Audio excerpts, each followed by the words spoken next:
কিন্তু এই প্রতি বিপ্লব ধারণার চাইতেও দ্রুত ঘটছে। যারা হাসিনার শাসন ফিরে আনার মিশনে আছেন তাদের সাবধান করে দিয়ে বলতে চাই, প্রতি বিপ্লব ঘটানোর মতো সক্ষমতা আপনাদের নাই। সরকার হাতে ছিল, হাসিনা দেশে ছিল, ছাত্রলীগ ছিল, যুবলীগ ছিল, অস্ত্রপাতি ছিল, তাই পারেন নাই। ছাত্র জনতা প্রতি বিপ্লব রুখে দিবে, তবে অনেক রক্তপাত হবে।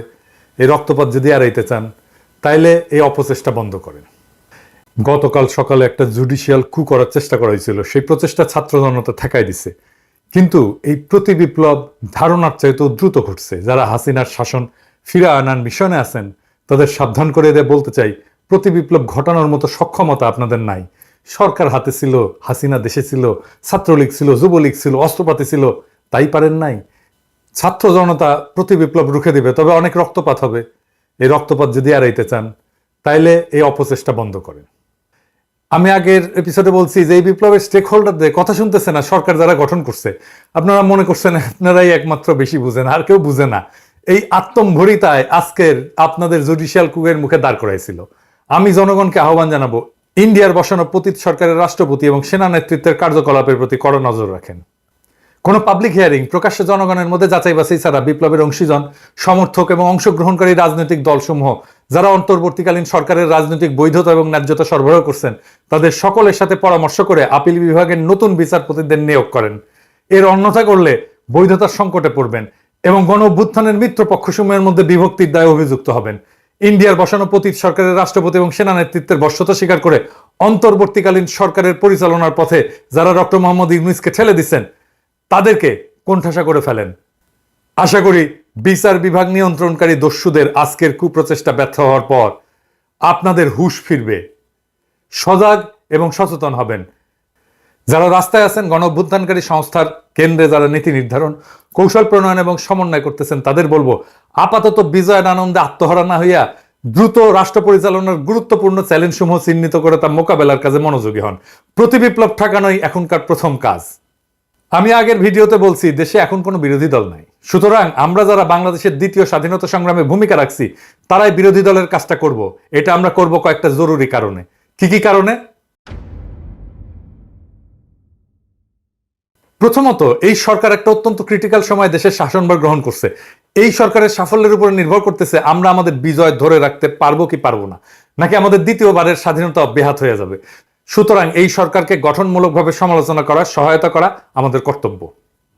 দ্বিতীয়ত, এই সরকার যে প্রক্রিয়া গঠিত হয়েছে এবং এতে যারা অন্তর্ভুক্ত হয়েছেন তাতে এর সাথে সীমাহীন আত্মত্যাগের মাধ্যমে অর্জিত আমাদের এই ঐতিহাসিক বিপ্লবের যে স্পিরিট তা আগামী দিনগুলোতে সঠিকভাবে বাস্তবায়িত হবে কিনা তা নিয়ে আমার গভীর সন্দেহ আছে। তাই এই সরকারকে লাইনে রাখার কাজটাও বিপ্লবীদেরকেই করতে হবে। তৃতীয়ত, এই সরকারের 16 জন উপদেষ্টার মধ্যে 12 জনের সরকার পরিচালনার কোনো দৃশ্যমান যোগ্যতা এবং অভিজ্ঞতা নাই। এরা নিশ্চিতভাবে মেস আপ করবেন। তাদের ভুল এবং ব্যর্থতা নির্দেশ করা একটা অতি গুরুত্বপূর্ণ কাজ। বাংলাদেশের মিডিয়া যদি বিশ্বাসযোগ্য হতো তাহলে এই কাজটা তারাই করতে পারতেন, কিন্তু ফ্যাসিস্ট আমলে আমরা আমাদের মিডিয়ার যে দাসসুলভ এবং অনেক ক্ষেত্রে গণবিরোধী ভূমিকা দেখছি তাতে এদের উপরে বিন্দুমাত্র আস্থা রাখা যায় না। তাছাড়া এই মিডিয়া হাউসগুলোর মালিকেরা প্রায় সব ক্ষেত্রেই পলাতক গণখুনি হাসিনার অনুগ্রহপ্রাপ্ত, চরম অসৎ, দুর্নীতিগ্রস্ত, লুটেরা ব্যবসায়িক গোষ্ঠী। এরা সুযোগ পেলে বিপ্লবকে ব্যর্থ করে দেওয়ার চেষ্টা করবে। চতুর্থত, এই সরকার ভুল করলে বা ব্যর্থ হলে পরাজিত ফ্যাসিস্ট শক্তি এবং তার ভারতীয় পৃষ্ঠপোষকেরা তার পুরো সুযোগ নিয়ে আবার ঢুকে পড়ার চেষ্টা করবে। ইতিমধ্যে ভারত সরকার ইউনূস সরকারের প্রতি গভীর নেতিবাচক মনোভাব দেখাইছে। ঢাকায় নিযুক্ত ভারতীয় হাইকমিশনার অন্তর্বর্তীকালীন সরকারের শপথ গ্রহণ অনুষ্ঠানে আসেন নাই। ভারতের মিডিয়াতে আমাদের দ্বিতীয় স্বাধীনতা নিয়ে ব্যাপক নেতিবাচক এবং উস্কানিমূলক প্রচার চালানো হচ্ছে। আমি এই প্রসঙ্গে আবার পরে আসবো। সুতরাং ভারত যে তার হারানো উপনিবেশ ফিরে পাওয়ার জন্য সুযোগের অপেক্ষায় আছে তা আমরা ইতিমধ্যেই ভালোভাবে উপলব্ধি করতে পারছি। এই পরাজিত শক্তি হাসিনা এবং তার প্রভু ভারত যাতে এদেশের রাজনীতি এবং শাসনে কোনোভাবে পুনঃপ্রবেশ করতে না পারে সেই জন্য সরকারের সমালোচনার স্পেসটা আমাদের দখলেই রাখতে হবে। পঞ্চমত, গণতন্ত্রকে একটা শক্ত ভিত্তির প্রতিষ্ঠার জন্য সরকারের গঠনমূলক সমালোচনার একটা সুস্থ ধারা তৈরি করা অত্যন্ত জরুরি। সরকারের জবাবদিহিতা নিশ্চিত করার লক্ষ্যে এই সমালোচনা হতে হবে নির্মমভাবে সত্য এবং বস্তুনিষ্ঠ। এতকাল আমরা দেখছি বিভিন্ন সরকারের সমালোচনাকে শত্রুতামূলক বলে মনে করা হইতো। এই নষ্ট সংস্কৃতি থেকে বেড়ায় আসতে হবে। এই লক্ষ্যে বর্তমান পরিস্থিতিতে গঠনমূলক বিরোধী দলের ভূমিকা পালনের উদ্দেশ্যে আমি বাংলাদেশের কয়েকজন গুণী, অভিজ্ঞ এবং পরীক্ষিত দেশপ্রেমিক ব্যক্তিদেরকে নিয়ে একটা ফোরাম গঠন করার পরিকল্পনা করছি, যার নাম হবে শ্যাডো ক্যাবিনেট বা ছায়া পরিষদ। বিভিন্ন গণতান্ত্রিক দেশে এই ধরনের ব্যবস্থা আছে। এই পরিষদ দেশের প্রধান প্রধান ইস্যুর উপরে আমরা কি কি নীতি ব্যবস্থা নিতে পারি তা নিয়ে প্রকাশ্যে আলোচনা করব, জনগণকে সম্পৃক্ত করব, সরকারকে লাইনে রাখার চেষ্টা করব এবং সর্বোপরি আমাদের দ্বিতীয় স্বাধীনতা যাতে ব্যর্থ বা বেহাত হয়ে না যায় তার সর্বাত্মক চেষ্টা করব।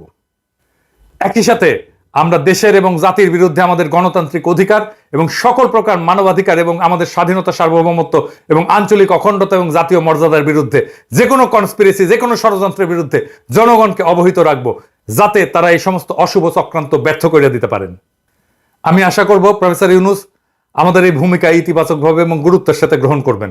এই কথাটা আমি বলতেছি এই কারণেই যে প্রফেসর ইউনূসের একটা কথায় আমার কিন্তু খটকা লাগছে। স্যার, আপনি কিছু মনে করেন না, আমি এটা বলতাম না, কিন্তু আমি এটা বলতে বাধ্য হইতেছি।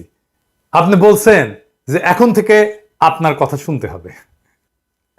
না স্যার, আপনাকে বরং আমাদের কথা শুনতে হবে, জনগণের কথা শুনতে হবে। মনে রাখবেন, এই বিপ্লবের নায়ক কিন্তু আপনি না। আমরা যা বলবো সেটা সত্যি ভেবেই বলবো।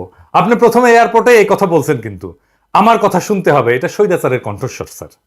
আমরা এটা নিয়ে সঙ্গত কারণে কথা বলিনি, কিন্তু এইটা ভাবেন না স্যার যে আমরা এটা লক্ষ্য করিনি।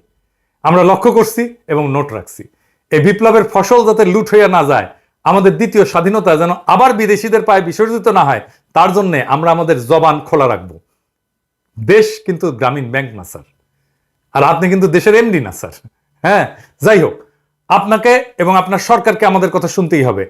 আমাকে কিঞ্চিত এটা রূঢ়ভাবে বলতে হইল, কারণ এটা শুধু আপনি বলেননি, এক উপদেষ্টা দায়িত্ব নিতে না নিতেই বললেন কঠিন এবং বিব্রতকর প্রশ্ন করবেন না। এই সরকার কতদিনের হতে পারে, এইরকম আপনার কোনো প্রত্যাশা আছে? আপনি আমাকে কোনো কঠিন প্রশ্ন করেন না। এটা তো স্বৈরাচারের ভাষা। এই মনোবৃত্তি নিয়ে কি করে একজন একটা বিপ্লব উত্তর সরকারের স্থান পায়, ভারী উদ্বেগের বিষয়। আমি আরো উদ্বিগ্ন, এই সরকারে ১-১১ ৩-৩ জন ব্যক্তিত্ব জায়গা পেলেন কি করে এবং কারা কারা, আসেন আমরা একটু দেখি। এর মধ্যে একজন হইতেছেন ব্রিগেডিয়ার সাখাত, যাহার সম্পর্কে আগের ভিডিওতে বলছি, কিন্তু উনার কীর্তি এতই মহৎ যে উনার সম্পর্কে বললে আর শেষ হবে না আর কি। ২০০৮-এর নির্বাচনে কিভাবে আওয়ামী লীগ জিতলো জানেন? আওয়ামী লীগ পেল 49% ভোট, আর বিএনপি পেল 33.20% ভোট। আর সিট পেল আওয়ামী লীগ কত? 230, আর বিএনপি 33 মাত্র। এটা কেমনে কিভাবে হইল? আসেন এটা একটু দেখি, এবং এর পিছনে কুশীলব কে ছিল। জাতীয় সংসদে কিছু আসন আছে আওয়ামী লীগ পাবেই, যতই খারাপ অবস্থা হোক। মানে এখনো যদি ইলেকশন হয় তাও পাবে। কিছু আসন আছে যা বিএনপি পাবেই, যতই খারাপ অবস্থা হোক। বিএনপি প্রায় ১৫০টার মতো আসনে এক ধরনের টাগ অফ ওয়ার চলে, মানে টানাটানি চলে আর কি। কে জিতবে নিশ্চিত না, একটা কিংবা দুইটা কেন্দ্রের ফল হিসাব বদলে দেয়। এই এম সাখাওয়াত হোসেন ২০০৮ সালের ১৩৩টা আসনের সীমানা এমন ভাবে পুনর্বিন্যাস করে যেন ১৩৩টা আসনে নিশ্চিতভাবে আওয়ামী লীগ পায়। যেই একটা দুইটা কেন্দ্র দিয়া ফলাফল বদলে যাইতে পারতো, ওই একটা দুইটা কেন্দ্র এমন একটা আসনের সাথে যুক্ত করে দেওয়া হয় যা আসলে ওই আসনে কোনো ভূমিকা রাখতে পারে না। সো সেই আসনে ফলাফল নির্ধারণে ওই কেন্দ্রগুলোর একটা অ্যাডভান্টেজ নষ্ট করে দেওয়া হয়। এই লোকটা তো আসলে করাপ্ট, এটা স্যার আপনি জানেন না? হ্যাঁ, আপনি তারে পাশে রাখছেন। চট্টগ্রামে থাকার সময় সেনাবাহিনীর গম চুরির দায়ে আর্মি থেকে ডিসমিস। তো এই লোককে নিয়ে প্রফেসর ইউনূস কেমনে কাজ করবে? আমি শুনছি উপদেষ্টা পরিষদের মিটিং এ নাকি মিলিটারি মেজাজ দেখায়। সত্য মিথ্যা জানি না, কেমন খাইস্টা দেখেন, ডরে বিদ্রোহী পুলিশদের সাথে কথা বলতে রাজারবাগ পুলিশ ফাঁড়িতে যায় না, আবার মিলিটারি মেজাজ দেখায়। শুনলে একদম পিত্তি জইলা যায় এই সমস্ত কথা শুনলে। এখন সুশীল হয়ে বসছে, এখন সরকার হয়ে বসছে। আর তৌহিদ হোসেন সাহেব, আমি কিন্তু ওনারা পছন্দ করি। উনি কিন্তু ১-১ সময় পররাষ্ট্র সচিব ছিলেন, ব্যক্তিগতভাবে অত্যন্ত সজ্জন মানুষ, সন্দেহ নাই। আমি বলছি যে আমি ওনারা পছন্দ করি, ওনার সাথে আমার দেখা হয়েছে, এক সময় কথা হয়েছে, কিন্তু সরকার হিসাবে কিন্তু পছন্দ করি না, বিশেষ করে এই সময়। কারণ তার সচিব থাকার সময় বাংলাদেশকে ভারতের পায়ে সমর্পণ করা হয়। এবার আমরা দ্বিতীয় মুক্তিযুদ্ধ করে ভারত মুক্ত হইলাম, এখন কি করে আশা করতে পারি যে তিনি বুকচিতায় শহীদ আবু সাইদের মতো ভারতের সামনে দাঁড়াতে পারবেন? আমি অন্তত সেই আশা করি না। সেই মেরুদণ্ড ওনার নাই, থাকলে সেই সময় রুখে দিতেন। তাই এই কাজ তারে দিয়ে হবে না। আর 111 আর এক কুশীলা হলে হাসান আরিফ, এর আমলে 3 মাসের তত্ত্বাবধায়ক সরকারকে টেনে টুনে 2 বছর মেয়াদি করা হয়, যার ফল আমরা 16 বছর ধরে মর্মে উপলব্ধি করতেছি। কে 2 বছর মেয়াদি করার কাজটা করছে? উনি। এই সরকারের প্রত্যেক মানুষকে হইতে হবে দক্ষ বিপ্লবের চেতনাবান এবং সাহসী এবং হৃদয়বান। হাসান আরিফ তার পুত্রবধূকে 9 মাসের অন্তঃসত্ত্বা অবস্থায় জেলে পাঠিয়েছিলেন। জেলেই মহিলার বাচ্চা হয়েছে। আপনার যত বড় শত্রু হোক না কেন 9 মাসের অন্তঃসত্ত্বা নারীকে আপনি জেলে পাঠাইতে পারেন? উনি বলবেন জেলে তো আমি পাঠাই নাই, পুলিশ নিয়ে গেছে। 10 বার জামিন চাইছিল এই মহিলা, ওনার পুত্রবধূ। ক্ষমতা খাটায় আটকায় দেওয়া হয়েছে। কে ক্ষমতা খাটাইছে? 2 বছরের মাসুম বাচ্চাকে মায়ের কাছ থেকে সরায় রাখা হয়েছে। উনি তো বাসার মানুষকে আগে দেখবেন, দেশের মানুষের প্রতি ন্যায় উনি কেমনে করবেন? নিজের বাসা ঠিক রাখতে পারে না, আর দেশের প্রতি দায়িত্ব পালন করতে আসছেন। এই সমস্ত বালের আলাপ দিয়েন না তো আমার সাথে। তার অপকর্মের ফিরিস্তি পরে দেওয়া যাবে। যাই হোক, স্থানীয় সরকার পল্লী উন্নয়ন সমবায়ের দায়িত্ব যদি কাউকে দিতে হয়, তাহলে তো 1-11 একজন কুশীলবকে কেন? এই বিষয়ে তার কি বিদ্যা, কি অভিজ্ঞতা? সরকার কি এরকম একটা বাটোয়ারের বিষয়?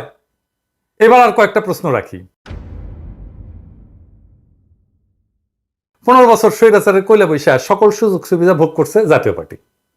তারাও তো স্বৈরাচারের দোষর নাকি? হাসিনার তো তারা জোট সঙ্গী। কেমন করে বিপ্লবী সরকারের শপথ অনুষ্ঠানে তারা অংশগ্রহণ করে? এ দায় কার? আর একটা বিষয়, ইন্ডিয়া আর আওয়ামী লীগ হিন্দুদেরকে মাঠে নামাইছে, এইটা বলে যে তাদের উপর নির্যাতন হইতেছে। আপনি একজন হিন্দুর স্ট্যাটাস দেখেন, সে বলতেছে আওয়ামী লীগের নির্দেশে ফুরসাইল গ্রামের পোদ্দার বাড়ি এই মন্দিরে বোম ফুটাইছে। এডিটর সাহেব দেখান কারা এটা করছে এবং সে কি বলে, যাকে ধরছে সে কি বলতেছে। আমরা 3 জন ছিলাম। মাসুদ খানে পাঠাইছে। কোনো টাকা অফার করছিল? না, আমরা তো তার কথাই আর কি ফুটাইছি। কোন জায়গায় ফুটাইতে গেছে? মন্দিরের সামনে ফুটাইছি। কোন এলাকায়? ফুসছেন কে ফুটাইতে গেছিল? কে? মাসুদ আপনি কি মাসুদ খান? আমি লিখে না মাসুদ খান নেতা, উনি বোম ফুটাইতে গেছে মন্দিরে। বোম মারতে অর্ডার দিছে? হ্যাঁ। আচ্ছা ঠিক আছে। কটা বোম আমরা মারছো? তো 2টা বোম ছিল। 2টা বোম দিছিল। কি নিয়ে আইছিলা? না, আমাদের বোমই ছিল। সাথে কি নিয়েছিল? বাইক নিয়েছিল? না, হাফ সাথে একটা বাইক ছিল। কে গেছিল সাথে? সাথে কে গেছিল? 3 জন ছিলাম। 3 জন। নাম কি? সৌমিক, তুহিন আর আমি। ওকে। আচ্ছা, তোমাদের কোন টাকার অফার শ্রমিকের করে বাবার না? নাম কি? শ্রমিকের বাবার নাম কি কি? কি বলে নিছে? কি বলে নিছে তোমাদের? তোমাদের কি বলে ওখানে নিছে? কি বলে দিছে এটা বলো। আমাদের বোম ফুটাইতে বলছে আর কি ফুটাইছি। কইছে এটা বন্ধ করে। টাকা পয়সা দিচ্ছে টাকা কোনো? পয়সা দিছে কোনো? না সে বিষয়ে তুমি কিছু জানো? না না, তোমার সাথে যদি টাকা তারা জানে? মাল্লা কেন ওটা জানি না। তা তোমরা মাল্লা কেন? তোমার স্বার্থ কি? এইগুলা ইন্ডিয়ান মিডিয়া ছড়াইতেছে। এই যে দেখেন 20টা গুজব তারা আইডেন্টিফাই করছে। দেখেন কিরকম গুজব। এই যে সাহেব একটা একটা কইরা দেখান। হ্যাঁ, দেখেন কিরকম ফলস গুজব এই সমস্ত গদি মিডিয়া ছড়াই দিছে টুইটারে। ইন্ডিয়ারে বলতেছি, নিজের দেশে সংখ্যালঘুর নিরাপত্তা নিয়ে বিচলিত হন, বাংলাদেশ নিয়ে বিচলিত হইয়ার না। এমনিতে তো আমসালা দুইটাই গেছে। বাংলাদেশের সাথে সম্পর্ক আরো নষ্ট করতে না চাইলে থামেন এইবার। বাংলাদেশের হিন্দুদের নিজের রাজনৈতিক কৌশল বাস্তবায়নে ঘুঁটি বানাইবেন না। পাশারসা আমরা কিন্তু তুলে দেবো একেবারে। আওয়ামী লীগ নেতারা 300 দুষ্কৃতিকারীদের ভাড়া করছে ডাকাতি করার জন্য, ঢাকায় এসে ডাকাতি করতেছে। অবিশ্বাস্য। তো হিন্দু ভাইরা একটু শুনেন, হাসিনার শাসনকে ফিরে আনার জন্য হিন্দু নির্যাতনের কাঠ খেলবেন না। এই অস্থির সময়ে দুর্বৃত্তরা সুযোগ নেয়। আওয়ামী লীগের মুসলমান নেতারা মার খায় নাই, বিভৎসভাবে মার খাইছে, মারা গেছে, বাড়ি ঘরদোর পুড়াই দিছে, দেয় নাই? কত বড় বড় নেতাদের বাড়ি ঘর, শেখ মুজিবের 32 নম্বর পুড়াই দিছে। আমি বলছি কোথায় কোথায় যোগাযোগ করতে হবে নিরাপত্তার জন্য। আপনাদের বাসস্থান মন্দির পাহারা দেওয়া হয়েছে না? হয়েছে তো, আরো হবে। কিন্তু এটাকে ইস্যু বানায় বিপ্লব বানচালের চেষ্টা করবেন না, আপনাদের দোহাই লাগে। এইটা আনম্যানেজেবল পর্যায়ে চলে যেতে পারে। কিন্তু আপনাদের সাবধান করে দিচ্ছি, সতর্ক করে দিচ্ছি। বাসায় ফিরে স্থানীয় দরকার হলে হেফাজত ইসলামের সাথে যোগাযোগ করেন, তারা আন্তরিকতার সাথে আপনাদের রক্ষা করছে। স্পেসিফিক কোথাও নিরাপত্তা প্রয়োজন হলে আমাকে জানান, আমি আমার সীমিত সামর্থ্য নিয়ে আপনাদের পাশে দাঁড়াবো। গোবিন্দ পরমাণু তো হিন্দুদেরই নেতা না, সে বলছে যে একটা ঘটনাও সাম্প্রদায়িক না। তারা আক্রান্ত হয়েছে কারণ তারা আওয়ামী লীগ করতো। প্রিয় আশা করি পুরো ভিডিওটি দেখেছেন। এবং পিনাকিদা তিনি কিন্তু ব্যাপক আলোচিত একজন মানুষ এবং খুবই নির্যাতিত নিপীড়িত মানুষ শেখ হাসিনা দ্বারা, এবং তিনি এখনও দেশের বাইরে রয়েছেন, হয়তো খুব শীঘ্রই দেশে ফিরবেন। সরকার পতনের যে আন্দোলন হয়েছে এবং সরকারের যে পতন হয়েছে, এখানে কিন্তু তার অবদান রয়েছে অনেক। তিনি বিভিন্ন তথ্য দিয়েছে সামাজিক যোগাযোগ মাধ্যমে, তার কথায় উৎসাহ পেয়েছে অনেকেই। উৎসাহ পেয়ে এই সরকার পতন আন্দোলনে কিন্তু নেমেছে।